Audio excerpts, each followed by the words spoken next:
Ар дайым ачык кабагым, дайым даяр сабагым. Саламаттыкты тилеймин, саламатсыңарбы, балдарым. Балдар, анда кезектеги сабагыбызды баштайбыз.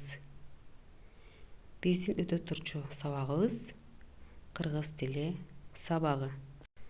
Баарыбыз окуу куралдарыбызды даярдап, ыңгайлуу отуруп, өткөн сабакта берилген үй тапшырмасын баарыбыз менин өздүгүмө жөнөтөбүз. Мен силер жөнөткөн тапшырмалардын баардыгын текшергенге аракет кылам. Жаңы теманы баштаардан мурда мурунку сабакта өткөн теманы эсибизге салып алабыз.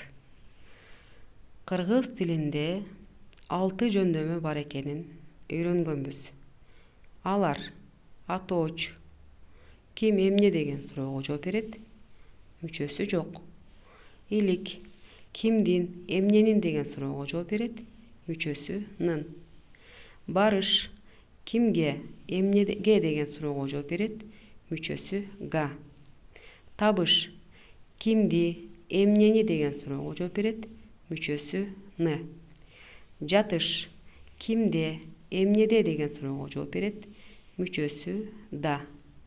Ал эми чыгыш, кимден, эмнеден деген суроого жооп берет, мүчөсү дан. Экрандагы берилген тапшырманы аткарабыз. Илик жөндөмөсүндө турган сөздөрдү белгиле. Кимден, мугалимдин, эмненин, суунун, эмненин, кыштактын. Табыш жөндөмөсүндө турган сөздөрдү белгилейбиз. Акынды, кимди, акынды, кимди, дыйканды, эмнени, кемени. Демек бул сөздөр табыш жөндөмөсүндө турган сөздөр. Балдар, биз өткөн теманы эсибизге салып алдык. Демек биздин бүгүнкү өтө турган жаңы темабыз аягы Б, В, Г, Д тыбыштары менен бүткөн зататооч сөздөрдүн жөндөлүшү деген теманы өтөбүз. Бүгүнкү сабакта аягы Б, В, Г, Д тыбыштары менен бүткөн зататооч сөздөр кандай жөндөөлөрүн билебиз. Аларды салыштырып, жыйынтык чыгарууну үйрөнөбүз. Балдар, анда экрандагы сөздөрдү чогуу окуйбуз. Акматов, фонд, геолог, герб. Демек бул сөздөрдүн эң акыркы тыбыштары В, Д, Г, Б менен аяктаптыр. Эми ушул сөздөрдөн Акматов жана геолог деген сөздү жөндөп көрөлү. Балдар, бардыгыбыз экранга көңүл бөлүп карайбыз. Көрдүңөрбү? Акматов жана геолог деген сөздөрдү жөндөдүк.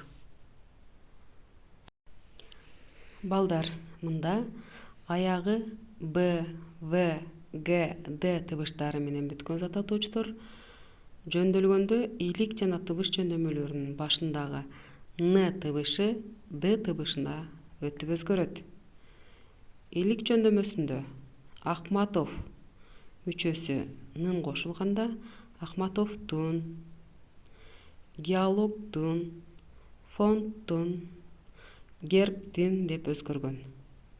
Тыбыш жөндөмөсүндө Акматовду, геологду, фондду, гербди болуп өзгөрдү.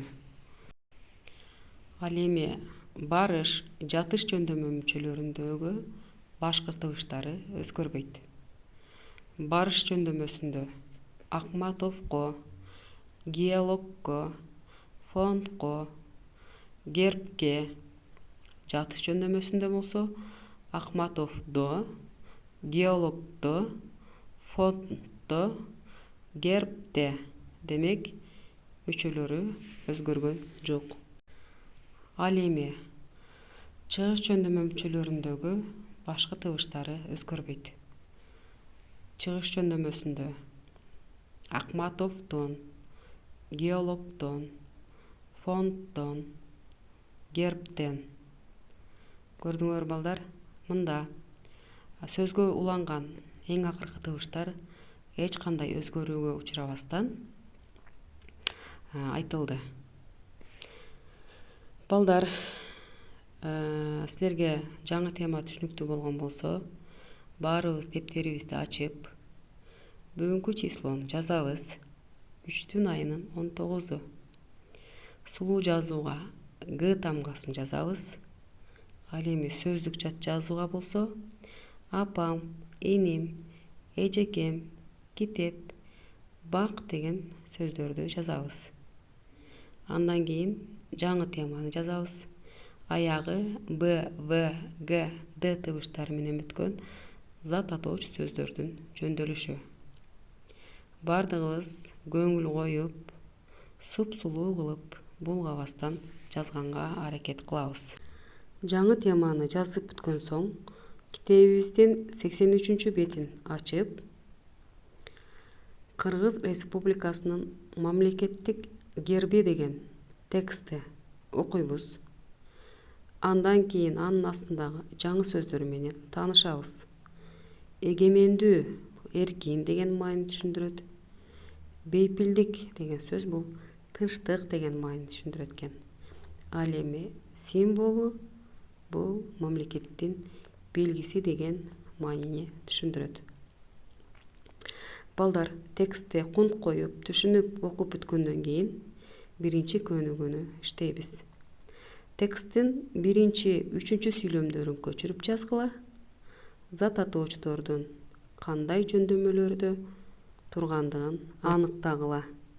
Биринчи көнүгүүнү аткарып өтүп, экинчи көнүгүүгө өтөбүз. Мында ооздеги суроолор берилген.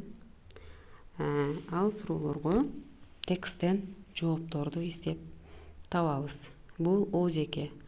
Ал эми 3 көнүгүүдө берилген сөздөрдү жөндөп чыккыла. Жөндөлүштөн эмнени байкадыңар? Демек, биз баягы жөндөгөндөй Акматов, андан кийин герб, округ, парад деген сөздөрдү жөндөйбүз дагы. Бул жерде кандай жөндөлгөндөрүн бир сыйра байкайбыз. 4 көнүгүүдө болсо, сөздөн сөз жаратып, ал сөздөргө сүйлөмдөрдү түзгүлө. Демек, бизге эгемендик деген сөз берилиптир. Мурда иштегендей эле эгемендик деген сөздөн сөз жаратабыз дагы. Андан сүйлөмдөрдү түзүп, дептерибизге жазабыз. Балдар, ушул көнүгүүлөрдү аткарып бүткөн соң, берилген тапшырмаларды менин личкама жөнөткүлө. Демек, балдар, биздин бүгүнкү сабакта эмнелер эсиңерде калды? Ооба, аягы Б, В, Г, Д тыбыштары менен бүткөн зат атоочулор жөндөлгөндө, илик жана табыш жөндөмөлөрүнүн башындагы Н тыбышы Д тыбышына өтүп өзгөрөрүн билдик. Ал эми барыш, жатыш, чыгыш жөндөмө мүчөлөрүндөгү башкы тыбыштары өзгөрбөй тургандыгын дагы билип алдык. Үйгө тапшырма, балдар. 84 беттеги 5 көнүгүүнү үйдөн иштейбиз. Жана мен личкама жөнөтсөңөр, мен сөзсүз текшерип, бааларды коем. Көңүл бурганыңарга чоң рахмат.